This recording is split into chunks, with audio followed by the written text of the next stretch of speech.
Iran अमेरिकेचं युद्ध खरंच पाकिस्ताननं थांबवलंय का? प्रश्न पडलाय ना. तसाच तो प्रश्न अनेकांना पडलाय. बरं, युद्ध हे इराण अमेरिकेचं होतं, पण पाकिस्तान इतका मोठा झालाय की तो हे युद्ध थांबवेल? आता आपल्याला हे मान्य जरी नसलं ना, तरी युद्धातल्या दोन्ही राष्ट्रांनी निवेदन जारी केलंय आणि त्यात त्यांनी पाकिस्तानची भूमिका जाहीर केली. बरं, पाकिस्तानचं कौतुक होत असलं तरी यामागे खरं तर पाकिस्तानच्या खांद्यावर बंदूक ठेवून चीनचा डाव असल्याचं बोललं जात आहे. त्यामुळे इराण अमेरिकेचं युद्ध नेमकं कुणी आणि कसं थांबवलं, त्याची इनसाईड स्टोरी आपण समजून घेणार आहोत. आणि भारतात यावरून सत्ताधाऱ्यांना कसं टीकेचं धणी केलं जात आहे, यासोबतच अमेरिका आणि इराणनं त्यांच्या निवेदनात नेमकं म्हटलंय काय तेही समजून घेणार आहोत या व्हिडिओतून. त्यासाठी व्हिडिओ शेवटपर्यंत पहा. नमस्कार, मी कोमल, सकाळमध्ये आपलं स्वागत. 2026 मधलं हे पहिलं मोठं आणि जागतिक पातळीवर सगळ्यांना हादरवणाऱ्या इराण अमेरिका युद्धाला आज स्वल्पविराम लागला. खरं तर अमेरिकेनं इराणला दिलेला अल्टिमेटम आज संपणार होता आणि अमेरिका इराणच्या वीज प्रकल्पांवर हल्लेही करणार होता. पण अचानक सूत्र फिरली आणि भारतीय वेळेनुसार आज पहाटे 5च्या सुमारास अमेरिकेचे राष्ट्राध्यक्ष डोनाल्ड ट्रम्प यांनी इराण विरुद्धच्या युद्धात 2 आठवड्यांच्या सशर्त शस्त्रसंधीची घोषणा केली. त्या संदर्भात त्यांनी एक्स या सोशल मीडिया साईटवर निवेदन जारी केलंय. आता त्यात ट्रम्प यांनी नेमकं काय म्हटलंय ते पाहूयात. पाकिस्तानचे पंतप्रधान शहबाज शरीफ आणि फील्ड मार्शल असीम मुनीर यांच्याशी झालेल्या चर्चेनुसार, तसंच त्यांनी आज रात्री इराणवर होणारी संभाव्य लष्करी कारवाई थांबवण्याची केलेली विनंती लक्षात घेऊन आणि इस्लामिक रिपब्लिक ऑफ इराणनं होर्मुझ सामुद्रधुनीचं पूर्ण, तात्काळ आणि सुरक्षितपणे उघडण्यास सहमती दर्शवल्यास मी इराणवरील बॉम्ब हल्ले आणि आक्रमणं 2 आठवड्यांच्या कालावधीसाठी स्थगित करण्यास सहमती दर्शवत आहे. हा निर्णय द्विपक्षीय युद्धविरामाच्या स्वरूपात असेल. हा निर्णय घेण्यामागे कारण असं आहे की आम्ही आमची सर्व लष्करी उद्दिष्ट आधीच पूर्ण केली आहेत आणि इराणसोबत दीर्घकालीन शांतता प्रस्थापित करण्यासाठी ठोस कराराच्या दिशेनं पुढची पावलं उचलत आहोत, ज्यामुळे मध्य पूर्वेतही स्थैर्य निर्माण होईल. इराणकडून आम्हाला 10 मुद्द्यांचा प्रस्ताव प्राप्त झालाय, जो चर्चेसाठी एक व्यवहार्य आधार ठरू शकतो, असा आमचा विश्वास आहे. यातील बहुतांश मुद्द्यांवर अमेरिका आणि इराण यांच्यात जवळपास एकमत झालंय, परंतु हा 2 आठवड्यांचा कालावधी अंतिम करार निश्चित करण्यासाठी आणि त्याची अंमलबजावणी पूर्ण करण्यासाठी आवश्यक ठरेल, असं अमेरिकेचे राष्ट्राध्यक्ष ट्रम्प यांनी म्हटलंय. याशिवाय त्यांनी म्हटलंय, अमेरिकेचे राष्ट्राध्यक्ष म्हणून तसंच मध्य पूर्वेतील देशांचं प्रतिनिधित्व करताना या दीर्घकालीन समस्या सोडवण्यासाठी समाधानाच्या उंबरठ्यापर्यंत पोहोचणं ही माझ्यासाठी अभिमानाची बाब आहे. या विषयाकडे आपण लक्ष दिल्याबद्दल धन्यवाद. तर हे अमेरिकेचे राष्ट्राध्यक्ष डोनाल्ड ट्रम्प यांचं निवेदन होतं. विशेष म्हणजे या निवेदनाचा मजकूर आपण बघितला असेल तर लक्षात येईल की अल्टिमेटम संपण्याच्या काही तास आधीच पाकिस्ताननं सूत्र फिरवली असं ट्रम्प यांचं म्हणणं आहे. आता खरं तर या दोघांच्या बाबतीत सांगायचं झालं तर ट्रम्प आणि असीम मुनीर असतील, पाकिस्तानचे पंतप्रधान शहबाज शरीफ असतील, या दोघांच्या फोनवरील संभाषणानंतर आणि त्यांच्या विनंतीला मान देऊन अमेरिकेनं 2 आठवड्यांसाठी का होईना पण युद्धविराम घेतल्याचं दिसतंय. आता खरं तरी आता इराण अमेरिका युद्धाबाबत सांगायचं झालं तर याआधी जेव्हा जेव्हा ट्रम्प यांनी युद्ध संपवण्याबाबत किंवा युद्ध जिंकल्याबाबत घोषणा दिल्या आहेत, त्यावेळी इराणनं मात्र आपली वेगळी भूमिका आणि त्या विरोधातली बाजू जगासमोर मांडली. पण आज मात्र इराणनं सुद्धा याविषयी अधिकृत निवेदन जारी केलंय. इराणचे परराष्ट्र मंत्री सय्यद अब्बास अरागची यांनी सुद्धा एक्सवर पोस्ट करून या वृत्ताला आणि इराण अमेरिकेतल्या शस्त्रसंधीच्या वृत्ताला खरं तर दुजोरा दिलाय. इस्लामिक रिपब्लिक ऑफ इराणच्या सर्वोच्च राष्ट्रीय सुरक्षा परिषदेनं जारी केलेल्या निवेदनात नेमकं काय म्हटलंय तेही पाहूयात.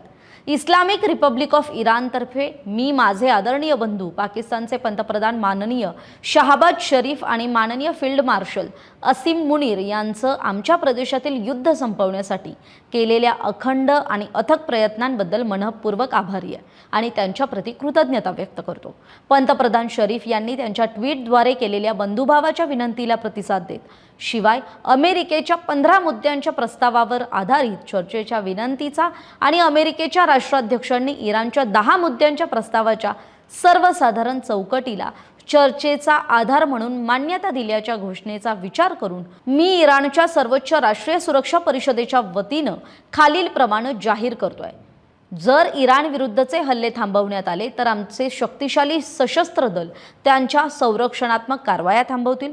आणि दुसरा मुद्दा, 2 आठवड्यांसाठी इराणच्या सैन्याशी समन्वय ठेवून आणि तांत्रिक अडचणी लक्षात घेऊन होर्मुझ सामुद्रधुनीतून सुरक्षितपणे जाण्यास परवानगी दिली जाईल, असं इराणचे परराष्ट्र मंत्री सय्यद अब्बास अराघची यांनी आपल्या निवेदनात म्हटलंय. तूर्तास तरी अमेरिका आणि इराण या दोन्ही देशांनी तरी युद्धात सशर्त शस्त्रसंधी मान्य केली आहे.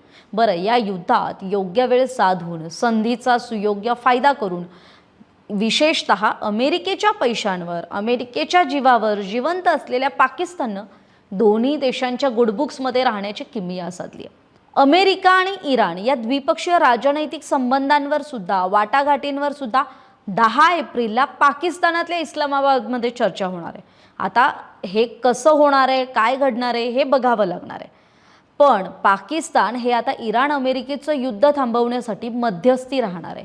म्हणजे दहशतवादांना पोसणारा देश, दहशतवादी कारवायांचा एक खंदा समर्थक असा देश आता थेट युद्ध थांबवण्यासाठी प्रयत्नशील असणार आहे आणि तशी प्रतिमा त्यानं जगासमोर निर्माण केली आहे. असो, पण आता अमेरिका इराण युद्ध कसं थांबलं त्याची एक इनसाईड स्टोरी समोर आली आहे, तर तीही शेअर करते. झालं असं की आज अमेरिकेनं इराणला दिलेला अल्टिमेटम संपणार होता. मग त्याच्या 3 तास आधी पाकिस्तानातल्या 2 व्यक्तींनी थेट ट्रम्पना फोन फिरवला. एक होते पाकिस्तानचे लष्करी प्रमुख असीम मुनीर आणि दुसरे होते पाकिस्तानचे पंतप्रधान शहबाज शरीफ. त्यात पाक लष्कर प्रमुख असीम मुनीर यांची भूमिका महत्त्वाची मानली जाते, कारण त्यांनी आधी ट्रम्प यांना फोन केला, त्यांची समजूत काढली. हे युद्ध थांबवणं किंवा शस्त्रसंधी मान्य करणं किंवा त्या निर्णयाच्या दिशेनं वाटचाल करणं हे किती गरजेचं आहे हे त्यांनी समजावून सांगितलं असं कळतंय. मग त्यांचा फोन झाल्यानंतर ट्रम्प यांनी इस्रायलचे पंतप्रधान बेंजामिन नेत्यानाहू यांच्याशी फोनवरून चर्चा केली. आता हे युद्ध खरं तर इराण एका बाजूला आहे आणि दुसरीकडे इस्रायल आणि अमेरिका अशी यांची युती आहे. म्हणजे हे 2 देश मिळून इराणवर अटॅक करतायत असं हे युद्ध आहे. आता हे सगळं घडत असताना तिकडे ट्रम्प नेत्यानाहूंशी बोलत असताना इकडे पाकच्या लष्कर प्रमुख मुनीर यांनी इराणच्या लष्करी अधिकाऱ्यांना सुद्धा फोन फिरवले आणि त्यांच्याशीही चर्चा केली अशी माहिती आहे. त्यामुळे एकीकडे या युद्धासंदर्भातल्या 3 राष्ट्रांमध्ये पाकिस्तान मध्यस्थाची भूमिका करतोय अशी एक बाजू असताना दुसरीकडे चीन आणि रशिया मात्र होर्मुझ संबंधीचा ठराव हा व्हेटो वापरून त्यांनी नाकारला होता. इराणच्या चीन आणि रशिया कनेक्शनवर सुद्धा ट्रम्प यांचं असं म्हणणं आहे की इराणनं अमेरिकेशी वाटाघाटी करण्याआधी चीनच्या नेत्यांशी चर्चा केलेली.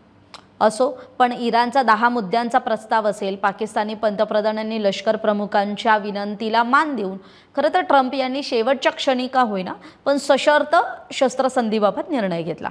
आता अमेरिका आणि इराणनं कौतुक केल्यानंतर पाकिस्तानच्या पंतप्रधानांची सुद्धा यावर प्रतिक्रिया आली आहे. त्यांनी म्हटलंय की अत्यंत विनम्रतेनं मला हे जाहीर करताना आनंद होतोय की इस्लामिक रिपब्लिक ऑफ इराण आणि युनायटेड स्टेट्स ऑफ अमेरिका तसंच त्यांचे सहयोगी देश यांनी लेबनॉनसह इतर सर्वत्र तातडीनं युद्धविराम करण्याबाबत सहमती दर्शवली आहे. हा युद्धविराम त्वरित अंमलात येईल.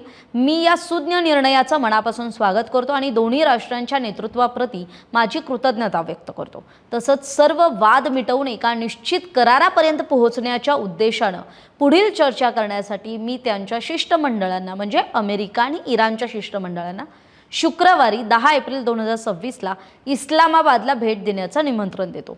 त्यामुळे आता पाकिस्ताननं निमंत्रण दिलंय अमेरिका आणि इराणला आणि मग यांच्यातल्या ज्या वाटाघाटीच्या चर्चा आहेत किंवा त्यांचा जो ठरणारा करार आहे त्याच्यावर खरं तर 10 एप्रिलला चर्चा होईल आणि मग त्यावर स्वाक्षरी झाल्यानंतर हे युद्ध पूर्णतः थांबेल असं सांगितलं जात आहे. आता तुर्तास तरी युद्ध थांबलं, जगानं सुटकेचा श्वास घेतला आहे. पण हे जे सगळं घडलं ते सगळं खरं तर पाकिस्तानच्या खांद्यावर बंदूक ठेवून चीननं घडवून आणलं का असंही विचारलं जातं. कारण का तर चीनचे राष्ट्राध्यक्ष शी जिनपिंग यांनी इराणवर चर्चेसाठी दबाव आणल्याची चर्चा आहे. या युद्धविरामासाठी पाकिस्ताननं मध्यस्थीची भूमिका बजावली असली तरी चीननं पडद्यामागून राजनैतिक प्रयत्न केल्याचं बोललं जात आहे. आंतरराष्ट्रीय स्तरावर वाढत्या तणावामुळे आणि जागतिक ऊर्जा पुरवठ्यावर होणाऱ्या परिणामामुळे खरं तर चीननं युद्ध थांबवण्याकडे भर दिला होता. इराण आणि अमेरिका यांच्यातल्या संघर्षामुळे होर्मुझ सामुद्रधुनीतून म्हणजे स्ट्रेट ऑफ होर्मुझमधून जी होणारी तेल वाहतूक आहे ती धोक्यात आली होती, ज्याचा थेट परिणाम जागतिक बाजारपेठांवर होत होता आणि तो मागच्या काळात झाला आहे.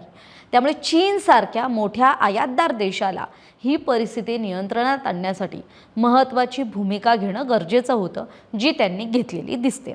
दरम्यान काही अहवालांनुसार असं सुद्धा समोर येत आहे की पाकिस्तानची मध्यस्थी म्हणून असलेली भूमिका ही अधिक स्पष्ट आणि प्रभावी जरी दिसत असली तरी पडद्याआड चीनची भूमिका ही तुलनेनं शांत, संयमी आणि प्रभावी होती. त्यामुळे आता चीननं पडद्यामागून सगळी सूत्र फिरवली असं सुद्धा बोललं जातंय. तर दुसरीकडे पाकिस्तानच्या मध्यस्थीच्या भूमिकेवर भारतातले जे अनेक संरक्षण विषयक तज्ज्ञ आहेत किंवा आंतरराष्ट्रीय विषयांचे जाणकार आहेत, त्यांचं थोडंसं वेगळं मत आहे. त्यांना याविषयी संशयच आहे. आता हे सगळं घडत असताना आपल्या देशात भारतात मात्र पाकिस्तानचं होत असलेलं कौतुक हे मात्र विरोधकांनाही रुचलेलं दिसत नाही आहे. आणि मग त्यांनी या सगळ्याच्या बाबतीत टीकेचं धनी कुणाला केलं तर पंतप्रधान मोदींना. काँग्रेसचे ज्येष्ठ नेते जयराम रमेश यांनी टीका करताना असं म्हटलंय की जे पाकला जमलं ते आपल्या महाविश्वगुरूंना का जमलं नाही. तर त्याविषयी त्यांनी जेव्हा पोस्ट केले त्यावेळेस त्यांनी असं म्हटलं की पश्चिम आशियात अमेरिका आणि इस्रायल एका बाजूला तर इराण दुसऱ्या बाजूला अशा सुरू असलेल्या संघर्षात जाहीर झालेल्या 2 आठवड्यांच्या युद्धविरामाचे जगभरातून सावधपूर्वक स्वागत केलं जाईल. हा संघर्ष 28 फेब्रुवारीला इराणच्या उच्च नेतृत्वावर झालेल्या हल्ल्यानंतर सुरू झाला. या घटना पंतप्रधान नरेंद्र मोदींच्या इस्रायल दौऱ्यानंतर अवघ्या 2 दिवसात घडल्या. या दौऱ्यामुळे भारताच्या आंतरराष्ट्रीय प्रतिमेबाबत सुद्धा अनेक प्रश्न उपस्थित झाले आणि ज्यावर टीका सुद्धा केली जाते. विशेषतः गाझा आणि वेस्ट बँक इथल्या इस्रायलच्या कारवायांबाबत भारतानं स्पष्ट भूमिका मांडली नाही असं निरीक्षण सुद्धा नोंदवलं जाते. त्यामुळे या युद्धविराम प्रक्रियेत पाकिस्ताननं बजावलेल्या भूमिकेमुळे खरं तर भारताच्या परराष्ट्र धोरणाच्या परिणामकारकतेवरही टीका होतीये, त्यावर चर्चा केली जाते, त्यावर संशय घेतला जातोय. पाकिस्तानला आंतरराष्ट्रीय स्तरावर आपण वेगळं ठेवण्याचा प्रयत्न करतो, त्यांना टार्गेट करण्याचा प्रयत्न करतो. हे अपेक्षित प्रमाणात यशस्वी ठरलेलं नाहीये असं सुद्धा काही विश्लेषकांचं मत आहे. आर्थिक आणि राजकीय अडचणींचा सामना करणाऱ्या पाकिस्ताननं या प्रक्रियेत म्हणजे युद्ध थांबवण्याच्या प्रक्रियेत मध्यस्थीची भूमिका निभावल्याचं दिसून येते, जे भारताच्या धोरणात्मक दृष्टिकोनावर प्रश्नचिन्ह उपस्थित करणारं ठरतंय.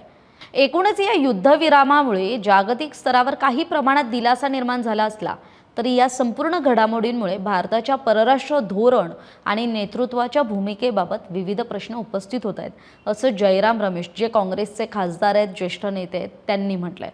शेवटी कसं आहे ना, कायम जागतिक स्तरावर शांतता, संयम, करुणा या मूल्यांवर चालणाऱ्या आपल्या भारत देशाची वेळ चुकली आणि चीनच्या मदतीनं का होईना पण पाकिस्ताननं संधी साधली असं बोललं जाते आणि तसं दिसतंय.